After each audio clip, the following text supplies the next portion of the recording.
This content is for informational purposes only. You should not construe any such information or other material as legal, tax, investment, financial, or other advice. Nothing contained on here constitutes a solicitation, recommendation, endorsement, or offer by Draper Goren Holm or any third-party service provider to buy or sell any securities or other financial instruments whatsoever. Boom! What's up, guys? Good to see both of you. We're sort of resurrecting what the block framed so that we could do this emergency impromptu teach me what the hell you're talking about session, because I really didn't know that much about this proposal, so I wanted you guys to tell me. So yeah, and it wasn't injected until less than a week ago, which is very late for a protocol injection. And usually when you see that, it's for like some insurgent kind of a protocol proposal or something. But you know, the way it works is you put it, it's very mainstream, very just everything all, you know, checked by core developers, tested and approved before we injected anything. And it's the exact same Hanzhou proposal that came out from Nomadic the week prior, and the same person injected it. And the only change is something from Liquidity Baking, which was brought in during the previous upgrade, Granada. So start over and just explain to everyone what exactly the high level thing, just because the point of this was partly to educate me about it. So I want to know, for anybody who just pops in, like, what exactly is the proposal before we then jump into more specifics. Right. So may I take a crack? All right. So Kevin has this very nice stablecoin project on Tezos, and that's USDTC. And it is quite accessible. It's very broadly accessible to the platform users on Tezos. And the proposal, in addition to all the technical changes, which I don't think we're going to be covering today, includes a change to Liquidity Baking to switch from TZBTC to USDTC. Now, what's Liquidity Baking? That's a way to allow external liquidity to come into Tezos. And the way that works is generally you lock some asset somewhere else and it gets minted as an analog on Tezos. So to use the current situation as an example, if you have Bitcoin, you can contact a specific third party. You can escrow your Bitcoin with them, and they will mint to you TZBTC. And then you can convert this TZBTC into Tezos or into other tokens on Tezos. You can then use that XZ balance to buy NFTs, to trade NFTs. You can participate in Tezos DeFi and so on. So the idea is that if you have a balance of Bitcoin and you'd like to keep it, you can also participate in Tezos using this process. But TZBTC is quite hard to get for some people, which is where USDTC comes in. And USDTC has a different acquisition process, I would say. I mean, surely there is a way to do it the same way as USDTC, where you contact a third party and you specifically get minted the balance and so on. Yes, you could still do that. That takes time and effort, and there is a company that's set up to do this the same way that it exists for TZBTC. But there's also a decentralized way for anyone holding USDC. You know, I'm not sure if you can hear the airplane overhead. I'm on the roof right now. We're celebrating 4 years of Cryptonomic as an aside. Yeah. I have a beer in front of me. Yeah, So I'll clarify just how it like the way it operates and the contrast between them. So Liquidity Baking, basically it's a protocol level AMM, a protocol level Uniswap or KeepSwap or anything like that. And the idea is that because of the trust of the protocol and the ability to bring in a lot of liquidity very fast, in part aided by a subsidy, which is a temporary thing. I mean, eventually we'd like to see it outgrow the subsidy, and I think it definitely can under USD Tez, but I'll get to that. And by bringing in so much money into liquidity, it can then extend to the rest of the Tezos DeFi ecosystem. And by doing that, we can grow to the billions and tens of billions and hundreds of billions and truly, honestly compete with Ethereum. So the way it works, it is that protocol level exchange, but the contract that was used was TZBTC. Now, if you look at the documentation at the time, the articles that came out, the interviews with the people that designed Liquidity Baking, they said again and again, look, there's nothing special about TZBTC. It just had enough depth for our purposes to come in. And at the same time, Sophia Gold, who is one of the core developers behind it, she wrote an article saying, here's how to change the pair, because there was a lot of backlash, and even myself, I was a little startled, like, why are they choosing this? And it was also it was at a time. It was also at a time before any of these DeFi products on Tezos existed, right? So exactly. It was all the protocol. That proposal came before the June boom of Tezos DeFi. So before Plenty, before that grew out, and Crunchy, and before that reached out to all the nether reaches of the Tezos DeFi space, empowering KipuSwap and all these other things. So that was the only one that was really in the solid millions at the time that could be, that was a good candidate otherwise. And there were also other things that were looked at. So, like okay, there are enough institutions out there that are minting TZBTC or brokers, liquidity providers that can provide it. But ostensibly, there's only one. You can only get it from one liquidity provider, and that's Wharton. Myself and many other liquidity providers for TezX and otherwise were looking into getting a direct source, because arbitrageurs in particular, they count on their ability to convert asset back and forth from TZBTC or any asset in order to make sure that they can make a gain and keep going on with their DeFi cycle. But nobody responded, and if you look at the block record, there were no mint operations except for one, and all the way up until the point that Liquidity Baking launched, and then they did another mint operation after that, like a month later, because it was suddenly empowered by the Liquidity Baking. But even then, they didn't grow that much in terms of liquidity. That documentation also says that the target for, if you look at it, was I think a Commons article where Sophia was asked what's the target liquidity pool size, and she said 100 times the size of the largest liquidity pool. So if we're looking at the largest liquidity pool on Tezos, we're looking at KipuSwap now, and that's about $10 million XTZ Plenty. That's the pairing. So we're looking at $1 billion as the target. After 2 months, you know where Liquidity Baking is with the XTZ TZBTC pair? 15 million. So that's 1.5% of its target. Right. So, and that's largely because it's not just the fact that it's one outlet where you can get this, despite what's on the website. In practical usage, no, there's only one. We've tried, right? Liquidity providers have tried. You can only get it from that one source. It's the fact that they charge 0.65% to buy, 0.65% to sell. Very expensive. Now, Mike and I, as part of Stable Tech, we went to go and look and see, all right, how can we help this? How can we help TZBTC and Liquidity Baking? So, we brought in this smart contract for TezX to enable trades between WBTC and TZBTC. That's out there right now, but as you can see, there's no liquidity in there.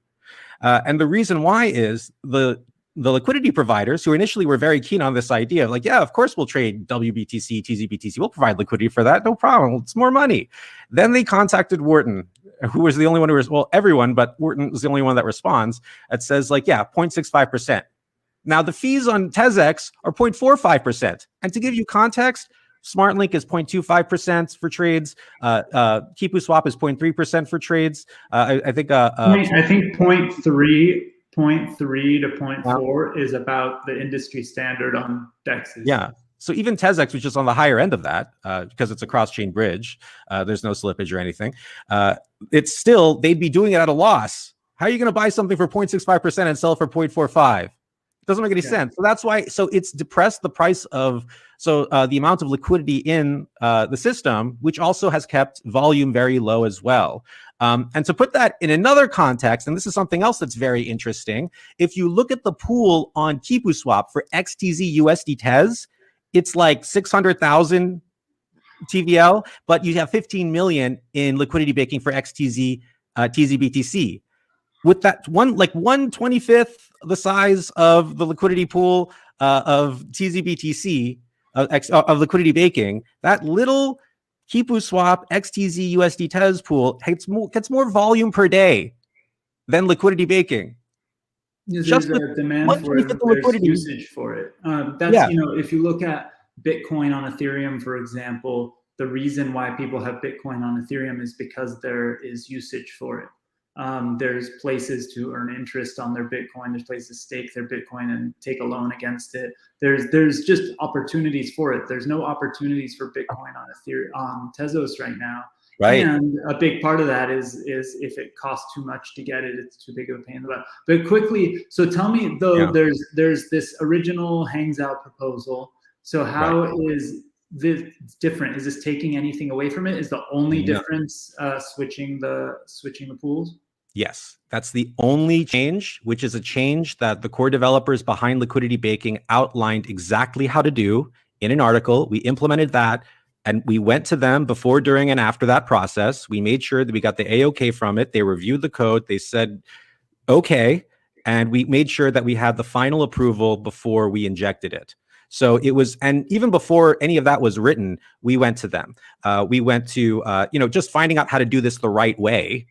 I want to do on-chain governance the right way. I wanted to confirm, I asked Arthur Brightman, I said, just to confirm for me, how do I do that? And, he lives by what he stands for. He's genuinely wants on-chain government and decentralization to succeed, which is also why you see him so silent in this, just letting it, play out. And even in our conversations, he's just like, if the bakers vote for it, that's what it is. It's like, okay, good. Cool. I just want to know the process. So we made the Agora post that got a lot of engagement. It was very well accepted. We built community. We kept, the Liquidity Baking developers in the loop the whole time. Made sure it went off very well, and it even evolved in those conversations. So, which is why it's become I think earlier today it was getting close to 50-50, right? So it's I think it's something like 45% of the way people have voted for this, and that's a big deal because it came after the original proposal. But I think that there was controversy when this pool was being created, a couple months ago, maybe a month ago, and people were saying, what about other tokens on Tezos? So tell me, what's the I love you, USD Tez. But tell me, why not maybe one of the other ones, or could it be a pool of multiple ones, or what do you think? Right. So there's a couple things people bring up, algo coins like KUSD and UUSD, and this will definitely help those. But there's a reason why it wouldn't work for liquidity baking, and I think they would agree on that. Those behind those algo coins, but you can go ask them yourselves. Same thing. The other, it's also WRAP. And the W tokens is brought up, and there's a reason why that wouldn't work. But really, first of all, why USD instead of BTC? Partly, as mentioned, it's because of just real quick, because on average, if you look at every market, it's 5 times, like where it's Binance, Coinbase, Kraken, whatever you want, the XTZ USD or XTZ USDT pairing does 5 times better volume than the XTZ BTC. People trade those two far more, and liquidity and volume is very necessary. So with the algo coins, they rely on an algorithm to balance the price that you have. So they do things like raising the stability fee to keep the price pegged. So liquidations occur to get the price pegged. But they rely upon convertibility between that and another asset. So as they scale, without a convertible instrument, it's harder to keep the peg. But if you have a large convertible instrument with which it is hedged, you can convert a lot better with a lower stability fee. Keep the peg much stronger with a lower stability fee. So there's something we will be implementing, and I'll touch on it. It's convert.fi, which will be like a curve.fi like exchange for stable coins between USD Tez and these algo coins. So it will benefit algo coins by extension, but it wouldn't make much sense. Plus the supply, so it's limited in scale, and it doesn't scale quickly enough. And even if you tried to force it to scale that fast, it wouldn't keep its peg very well. So those are the algo coins. And then I think Mike might have had something to add. Sure. Let me. Sure. I want to just get to the WRAP tokens because that always comes up as well. Yeah, great. WRAP protocol is a fantastic protocol. The technology is just excellent. Bender Labs, Hugo, and all of them, they're just absolutely fantastic. And like what they've contributed is amazing. And it is so integral to DeFi in Tezos. The problem though is the mechanism, it circumvents the KYC process, the KYC AML. That is done for the minting and redemption process of those coins with which they wrap. So when we're looking at the types of investors that would come into the $1 billion level of TVL, they're looking for something that's more of a risk-free asset. A lot of them are institutional. They want to abide by those terms, which is why also when people ask like, well, why do you want the KYC anyway? Isn't the whole thing crypto? We're trying to avoid that. It's like, that's nice, but also if you look at the even the Tezos activations themselves, the XTZ evaluation value activations themselves, they had KYC. You had to do KYC to activate your crowd sale, but you still have to do it. If you haven't done it, you still have to do it if you want to activate your funds. So, so that's another reason why TZBTC was chosen. That it was a good candidate at the time, if nothing else. So USD Tez has that. The minteries are bakers. So not one single institution doing it, the bakers do it. Okay. So wait, when you say the bakers do it, they're the ones who mint new USD Tez. They're the ones who do the KYC with their customers if they need to. They do the KYC themselves. No, they do the KYC themselves. Yeah. So there's still a qualification process. There's all the anti-money laundering procedures, all of that stuff. And still restrictions. There are the politically compromised regions and certain areas where it's just not like the US. That's the other thing. Like, they're like, why can't it be in the US? It's like, it's the same kind of rules as Tether. But that's also part of just, that's crypto these days, but still, it doesn't hurt volume. If you look at Tether, which has the same policies, it's the #1 coin traded against XTZ. So for the purposes of liquidity baking, it's great. We're also exploring options to expand regional jurisdiction. But, for now, we definitely operate within the, what you see as the user terms, that's what it is. So, things can change over time. Definitely, we're exploring in those directions very strongly. We've always been, and I think we can look forward to some changes on that front pretty soon. But for now, that's what it is. Yeah. So tell me this. You got a couple more days. Yeah. This proposal is out there. Let's say 1.5 days or 1 day. 1.5 days. We got a day, and let's say a few more people vote on this on making this change. What's the process after that? Is there obviously, I'm assuming there's a certain amount of time for audits and different things like that, and actually implementation? Yeah, well, so when the protocol injection is brought in, that's the code. That's what it is. So there's no like refinement or like redoing it or anything like that. That's what it is, which is also why I actually already wrote the code for this new contract. Sorry, the governance process in Tezos is definitely multiple steps, right? So it's the first step, yeah. So right now, we're effectively making a proposal that's going to be tested, right? So there's going to be a testnet deployed at some point that contains the one suggested proposal that people have selected off the bunch that are available. And then the idea is that people will test it and see if there are issues. Of course, if there are issues, proposal will be adjusted. And for what it's worth, the liquidity baking switch is minor compared to all the other interesting functionality that's being added. And there's all sorts of stuff that you guys should definitely look into with the Hanjo protocol upgrade that will make Tezos just a better platform for everything from DeFi to NFTs and so on. So, but yeah, this is just the first step to get people to test, and then if changes need to happen, they will happen. But yeah, I think this is one of 5 steps in the governance process. Yeah. And just real quick, what I wanted to say earlier about Algo Coins and why they're not necessarily the best choice for this. The idea is that you want to bring external liquidity, right? So external liquidity means that you take something from another chain or something outside of Tezos at least, and you put it onto Tezos, right? Which is why TZBTC was chosen, because you take Bitcoin and you escrow it somewhere, and then it's minted to you, an analog is minted to you on Tezos, right? So USDC, works in a similar mechanism. You convert your USDC into USDTC. Whereas Algo Coins, they take your XTZ balance. I mean, Algo Coins really are collateralized debt positions, right? So you take some of your XTZ, you lock it in the vault, and then you can mint yourself this equivalent token, which in case of BUSD and KUSD happens to be a dollar equivalent, right? So let's say Tezos is at $10 and you lock one XTZ in a vault, you can mint yourself, generally speaking, 5 KUSD, right? And then you can use that. But the idea is that this does not bring new liquidity to Tezos, right? Whereas something like USDC or Bitcoin would. Right.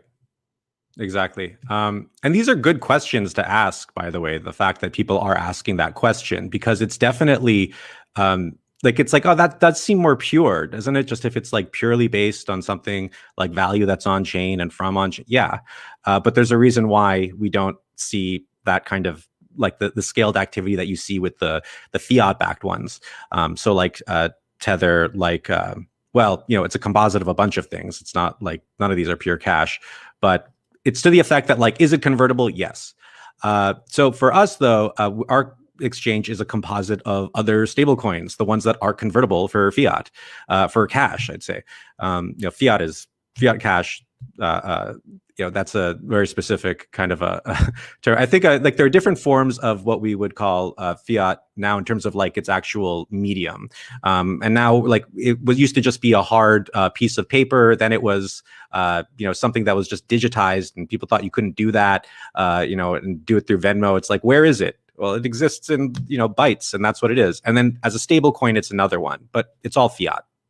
So, and that's what I think this is a great system. Initially, it was just like, well, I think it's, if we maybe easier if we do it through stable coins, but it's actually people prefer that because for one thing, you can get convertibility a lot quicker than if it were cash.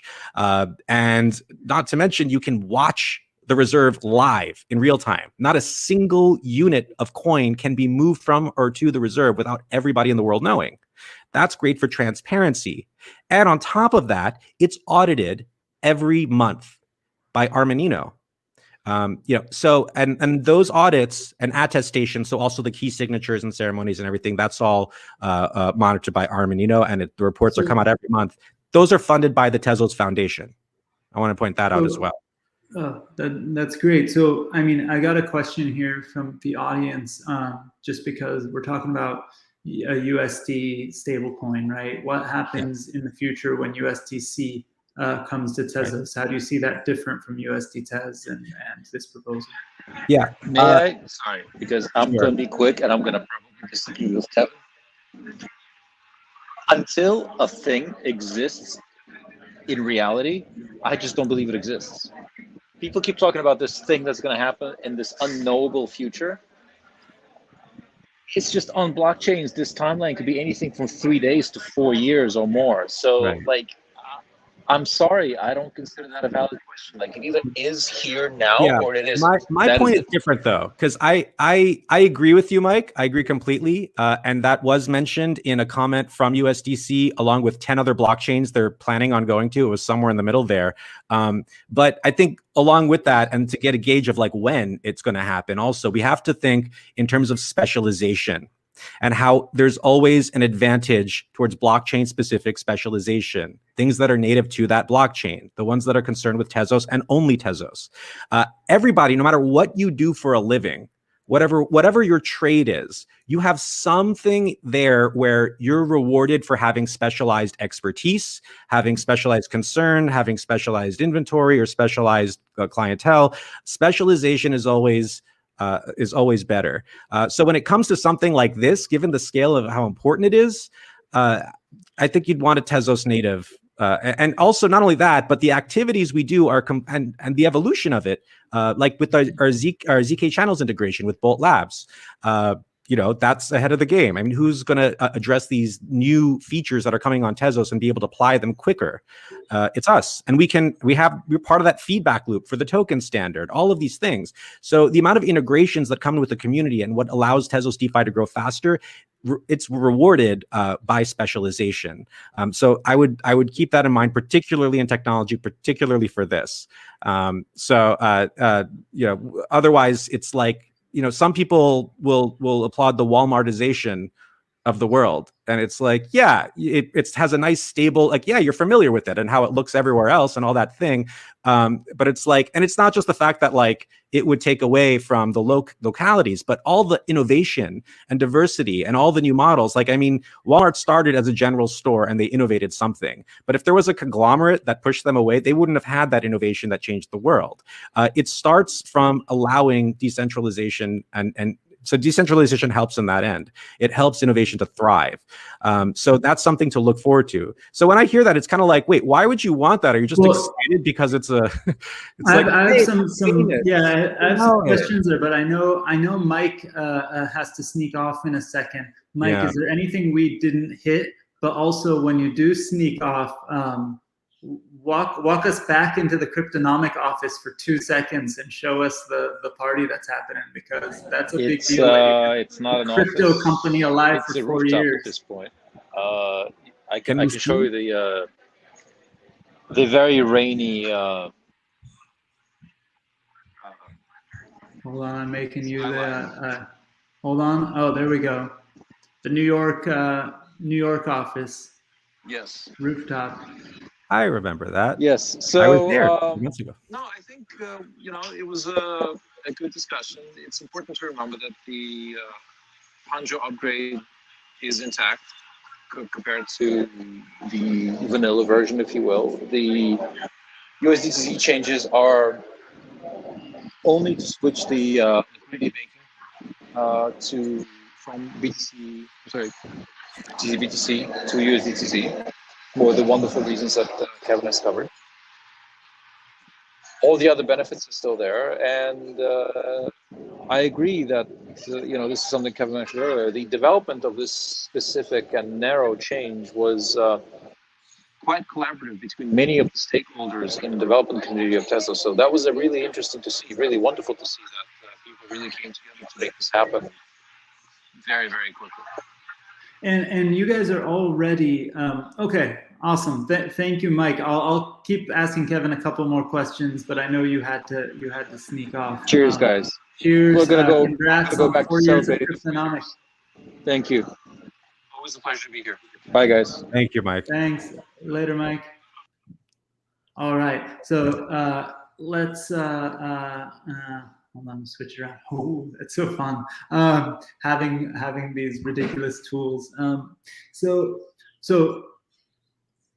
it's a huge deal that you're already at close to 50%, like 50-50 on these proposals, and that you're so close. I don't think there's ever been a proposal that I've seen that was that close. Yeah, it's already the closest vote in Tezos history, so that's something to be proud of for everybody. And yeah, a lot of the thing is, because it wasn't injected until last Wednesday, there were a lot of bakers who had already voted, and they didn't know that this was coming, or that this was even like the more pronounced version to come out. So they did, it's like, oh, we voted, we stamped that thing and moved on. It's like, no, this is this.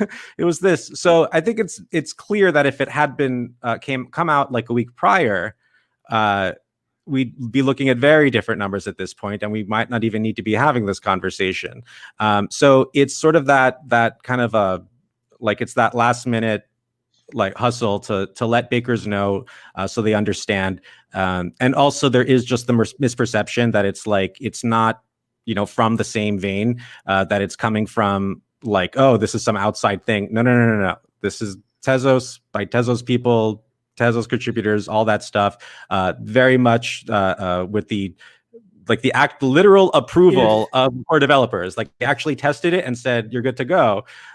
So yeah, and that's also why it took a longer, because you have to debug things, you have to make sure it's solid, you have to test a while. But and bakers had baker, well.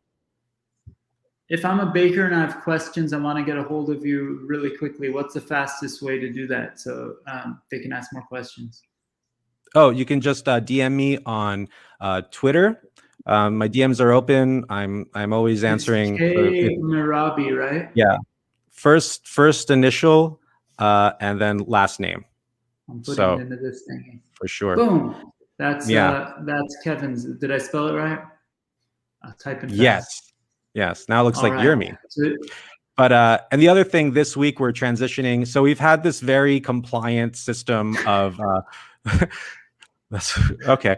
So for processing of minting and redemption, that's very efficient, but it's based off the same contract for Calibri. So if you want to look up Calibri's multisig by Hover Labs, you can see there. But yeah, so a lot of really great stuff to come. And then also Tezfin, still a couple weeks away. We're just connecting the front end and the back end, which is a very delicate process when it comes to financial applications. You want to make sure that it's right. Even a beta, you got to get it right.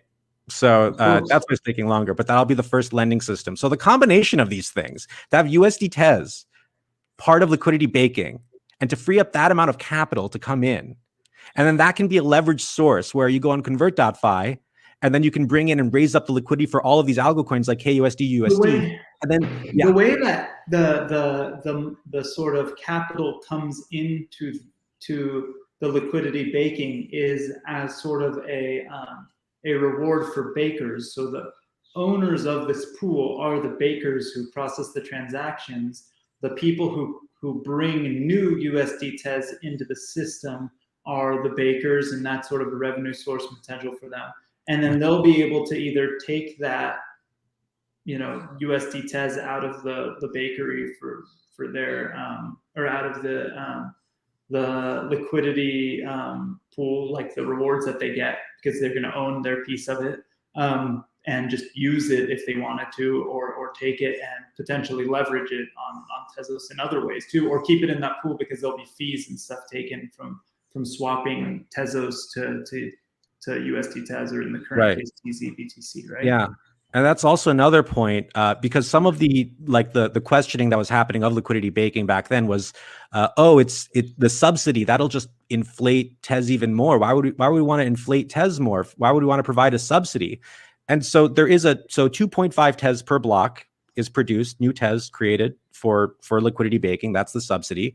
It's not necessarily a permanent thing. Certainly it's worth it if it increases the value of Tez far more, but it's like, well, wait a minute, it's a Uniswap, KeePuSwap like AMM. Shouldn't it be getting fees from the trading action? Well, the subsidy just gets the liquidity in, but it's like, well, if the fees can outweigh that, that would be a different story. But the way the fees work now, it's 0.1% of every trade is a fee, but it doesn't go to the liquidity providers. It gets burned as a mechanism to offset the subsidy in part or in full. Okay. So the question is, well, how much volume do we need so that there's enough fees so to offset that subsidy completely? And could you believe if it went even farther and then we deflate Tezos? That would be an interesting turn of events, that liquidity baking would deflate the price of Tez, or the supply of Tez. But one thing at a time. That could only really happen if that particular liquidity pool was the best source to swap your Tez for USD Tez. And as we know, or the other way around too. Yeah, XTZ USD on every single exchange, Kraken, Coinbase, Binance, whatever you want to see it, it's always like 5 times more than XTZ BTC. People are trading it more, so it gets more volume. The volume is 5 times more. So just on that alone. But you also can see in the marketplace, 1/25th the size of the liquidity. That's what XTZ USD Tez is on KeePuSwap relative to XTZ TZBTC on liquidity baking. And yet, nonetheless, it's getting more volume than it. So that should, imagine if it had the volume, or even the liquidity of USD it would be halfway there, I guess. Even if we're just this low level of volume now. What are bakeries doing right now with their portion of that liquidity pool that they have? Are most of them liquidating it, just holding it? What are they doing? Just holding it. Just hold, that's what I know. I think it was like Dos Espositos or something, made a farm on Crunchy for it. I don't know how well it did, but we can honestly use it for a lot more. like Convert.fi, to be able to use these liquidity pool tokens for so much more. That's part of the other thing about specialization. Your imagination gets to live in the Tezos ecosystem and not on a million other chains. We saw how well that worked with Stably, right? You want to be specialized towards one chain and give it all your devotion. Look at me. This is all I do, is live and breathe Tezos. That's all any of us do. And that's why we made it the way it is. And also Tezos, it's not, like Mike said something earlier, it's like, but it's not my coin. It really isn't. It's not his coin either. They're a party to this as Cryptonomic and all that, or Draper Goren Holmes or anything. It's everybody's. And in fact, if you want to look at who are the parties involved, it's Tezos Stable Technologies, which develops it. And they contract with all these firms like Cryptonomic, like WealthChain and all that, and take backers and everything. But that's a whole subsidiary of the Tezos Stablecoin Foundation. And the Tezos Stablecoin Foundation is a non-shareholder foundation, not just nonprofit, non-shareholder. We did it in Panama. It was set up in Panama just to have a true non-shareholder foundation. And Panama's unique with that. Like only a few other countries get to do it. So having that true non-shareholder foundation, it reinforces the decentralization in terms of the practice with the state. And then as we moved everything towards a DAO, ultimately everything on earth is going to become a DAO, right? To get a setup as best as you can for that process. And I think encouraging steps on that front have been taken by things like Shapeshift, which announced recently that they're going to be moving their entire operation to become a DAO and using that Wyoming legislation that was passed that was enabling it. So that's pretty cool. But the combination between that, and by the way, just to give some real numbers on that, so if it's 30-second block times, you get 2.5 Tez a subsidy per block. That's 7,200 new Tez that's being created every single day because of the subsidy. So what's the offset? Well, it's less than 1% right now. Less than 1% offsetting it with the fees, because that's how low volume is. And it's not getting any better. It's not like it's steeping up. It's basically as tiny as it was a month ago and where it started. So, but USD Tez will definitely change all of that. Sure, other things will come in. I think more integration with wallets. The sort of genius in all of it is that if a certain amount of time passes, this becomes the deepest liquidity pool for Tezos tokens, right? So it'd be deeper than any individual exchange, but it seems like there's no demand to swap Bitcoin for Tez, but probably significantly more demand to swap US dollars for Tez. Yeah. And so, but it's because I think the first time I heard about this proposal, it may have been Arthur or somebody who I just asked. I was like, "What does this mean?" Kind of like this call. I have these questions. I just go, "What does this really mean?" Right? And I understood why there was a bit controversial by, this is supposed to be a decentralized protocol. Why are you pointing at this one thing versus another token versus another? And I understand why all those decisions were made now. And back then it was explained to me. But it's still a genius way that it's still the main general idea of the protocol creating its own deepest liquidity pool through fees, or through this sort of creation is really epic. I just think it needs to be there needs to refined, kind of like a business, right? Like you create something and then you go like, oh shit, people aren't using it the way I expected it to be used. Right. And now let's figure it out. I think Bitcoin, on one hand, I'm thinking this out loud, so I'm trying to get out this up, but Bitcoin on one hand seems like the best possible idea for the counterpart for something that wants to be fully decentralized. Like, let's have another fully decentralized, but not even getting into the arguments of who's the one issuing it and shit like that. Yeah. But if we go, okay, we want to be fully decentralized, let's do Bitcoin. But on the other hand, anybody who holds Bitcoin, not anybody, the majority of people who hold Bitcoin aren't selling it or getting rid of it or trading with it, right? They might put it somewhere to try and earn more rewards and earn interest to get more Bitcoin. But, and I could be biased. I could be looking at it through my lens. Like, I don't want to get rid of any of my Bitcoin ever, just like I don't want to get rid of any of my Tezos ever. But I also, high frequency traders are the same way. High frequency volatility traders on anything, it's more with USD value than with BTC. But also, it correlates though. But what I'm getting to yeah. It's a genius idea to have this deep liquidity pool to make it easier for people to buy Tezos. It makes Tezos more stable because there's more liquidity across everything. And I love the idea of the deepest liquidity pool being on a decentralized exchange or decentralized product. Yeah. But again, it may not serve Tezos best if it's not in a pair that's that people want to trade it with. Yeah. And maybe there's arguments in other ways, and maybe we'll get to, remember when there was some controversy. I think what you're talking about is definitely the best next step based on what I know and understand. But I do think there's a future of having pools with multiple currencies, right? Multiple coins. In the last governance proposal, that if we call it controversy or just like the pushback of people, I think it was just people trying to understand. I don't think it wasn't handled in the right, like in terms of those pushing and trying to find alternatives. I don't think it was done in the right, proper on-chain governance way. When I saw it, I looked and I saw, oh, they gave a path. Okay, here's how you change the pair. This is what you propose. That's on-chain governance. It's not like, but you can't expect you can't expect when there is thousands of people who are as passionate as we are about this stuff, right? Like, you can't expect every single person to just be like, Kevin, I disagree with you, and here's why we should change it. It's like, no, dude, what the hell? Wait, you just snuck like especially when it comes to like the key principles of somebody going, if I read it and I don't understand something, or I think that you're like taking something that's totally decentralized and going through some centralized authority or something, I'm gonna get pissed off and excited, even if I realize after that, like, oh shit, no, maybe I'm wrong.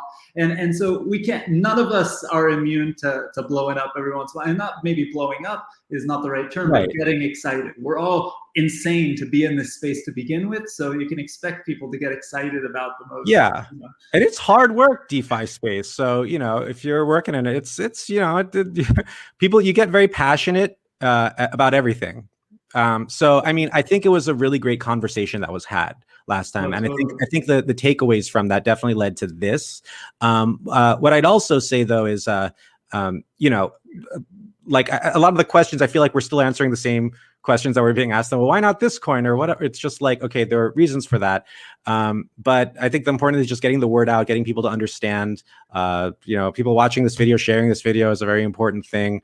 And I do want to say one other thing about the Bitcoin is that, because some people have also said, well, isn't it better because it correlates more with Tezos, that it correlates more with the price of Tez? It's like, well, that's exactly why it's not, because that's what gets you the lower volume. And it's also why those risk-free investors, if we want to call it that, I'm just drawing parallels between what we think of as T-bills and that what those institutional investors that are ultimately looking to keep a foot planted in something that's a constant, whether that's a treasury security or whether it's a liquidity baking and a subsidy that comes from it, they're looking their actuaries are looking to, okay, well, I know this is going to be USD. I know that's going to be the constant. Because, they could go up together. People keep saying that. Like, what if they both go on a bull run together? Wouldn't that be great? Then wouldn't you lose if you invest in, Yeah, but they could also go down together. Why does everybody forget that? So it's not whether they'll go up or down or people necessarily believing it'll be one way or the other. It's more about the statistics, the actuarial conclusions that can be made from it, which is why USD is always that constant. That's why there are things like stable asset funds. That's why people go into T-bills, who go into the things that are, pension plans go into it, why large insurance companies go into things like that, because they need a very low risk return. The people who underwrite, you guys, right? There's venture capital, which is on the high risk of things. But then, you have underwriters, and then those underwriters have underwriters, and those underwriters have underwriters, and those underwriters have underwriters. Well, somebody's at the top somewhere, right? Like, how are they growing their money? It's not just like, oh, we just have a lot. It's like, it's got to grow somehow. They have to have some kind of instrument or mix of instruments. That's where things like T-bills come in. That's where things like these long-term, low yield, and there's no low yield, I think, with liquidity baking, but relative to other stuff, it's that offset. So you can have a nice mix in the pool, and in that way, you can have some central core that's this stable rock of liquidity that's just pouring in, coming in, get that thing to $1 billion. And then through a money multiplier effect, that can be leveraged out through AMMs, through lending, and get to Algo Coins, which will extend itself to the broader reaches of Tezos DeFi. One example I like especially is because of UVs and UUSD. They have so many pools with that, and it's a multi-collateral asset. Imagine just all of this money coming in for USD Tez. We have this USD Tez UUSD pool, or even the liquidity baking tokens with UUSD, and that would increase the value of UUSD, which can keep a stronger peg for low stability fees. And then that amount of liquidity that comes in can then extend to everything it's paired to. So HDAO, Kipu, Plenty. You're saying like the bakers who are earning these liquidity pool tokens as part of their revenue, right? To choose to stake them, to provide them for liquidity somewhere else because they have an inherent value, and those other groups can build on top of it. And 2 months with XTZ, TZBTC, what are we getting out of it? We're bone dry, except for that crunchy, that farm on there for like a dos espos, or I should have. It's still early, but I think that we're learning things, and I think that what you're doing is clearly resonating and important, because like you said, there's never been this close of a governance vote on Tezos before. So congrats on shaking things up a little bit, and good luck making it happen. I've got to end this, but any last minute things before I sneak off? Remember, at K Mehrabi on Twitter. Put up the PS Cuck, by the way. People should know it's PS Cuck is the one to vote for. So yeah, that's the one. Explain the difference there. I'm gonna try. Right. So if you look at the liquidity bake, if you look at the proposals, there's two versions of Hanjo, and Hanjo and they're both injected by Baking Benjamins, but the one to go for is the one with the hash that is PSP, capital P, lowercase s, CUK, capital C, capital U, capital K, J6, WI, and a whole other stuff, the rest of that string, but the rest of that hash. Because that's the one that we're discussing, and that's the one to do. That's the good one. Yes. And so, at this point, I'm so glad that those bakers who had previously, before this was injected, or before they had heard about it, or before they had understood it, they had voted for the older one, had learned about it. Like, okay, yes, we see that this is, let's get this thing. This thing has to win. Can somebody who voted already change their mind? You can't withdraw a previous vote, but you can vote for another thing. Okay, so at least they can. They can nullify. Say we're okay with both of these. So don't blow that off if you're a baker. So if you previously did it, you didn't know about this, it's totally fine. Just make sure you go in and do what most bakers have already done at this point. I think, if it doesn't pass, I feel like enough people seem to be interested in that next time around. It probably will switch away from TCBTC to something else. At least that's what it seems like right now. But we're all going to learn, and I'm sure debate for the next couple months. Yeah. The thing is, if it doesn't, then it's pretty clear that even if it had one more day, if it was injected a day earlier, it's going to be that close, right? So it'll always be that feeling of what if, what if it had? But that's the beauty. That's the beauty of Tezos over other chains. This is going to happen again in just a couple months, right? Worst case scenario. But here's the thing: there are some people who are just like, I don't even want this at all. It's like, okay, well, I have a case. I think liquidity baking is great, but the problem is the token that's in it, not liquidity baking. But even if you're that way and you're like, well, let's just move on from. It's like, well, if we swap the token now, shouldn't there be a proposal in there to completely remove it? No one injected that. But there was a period of like a 6 month that it's also either way, it's going to extend to the next protocol upgrade to I, because that's part of both proposals that are out there. But here's the thing, the difference. We can say after this, if you think, well, I don't think this will work either, It will, but okay. If that's the case, then we can say when I comes, hey, we tried everything. We tried that token, didn't work. We tried this token, didn't work. We're done. But next time, if this continues, it's like, well, it's very clear that, near half of the bakers agreed that this was the thing to try. And we didn't get to do that. So there's a case to be made, I think a very loud case to be made that we should do it then. So your wish will not come true if that's the thing you want to have to happen. If you believe that this will, it'll fail no matter what, this will get you closer to that, because this will be that test. Think of it that way. So it's important. PS, CUK, J6WI. That's not a bunch of random stuff. That's the actual start of the hash. So that's the proposal to go for, not the other one. If you're voting for the first time, you haven't voted yet. Unless you think this is a bad idea.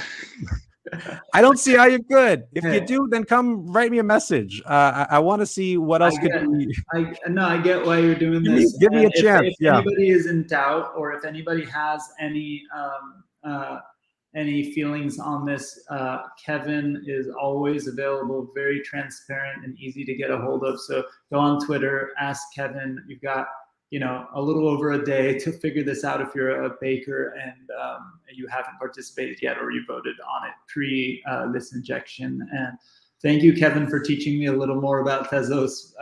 This is not that different, everyone, from just the hangout sessions I have with Kevin alone, where I ask him about 18,000 questions. So I'm glad we made it public. And I will see you soon. Thanks, dude. Thank you so much, Alan. Sure to vote, everybody.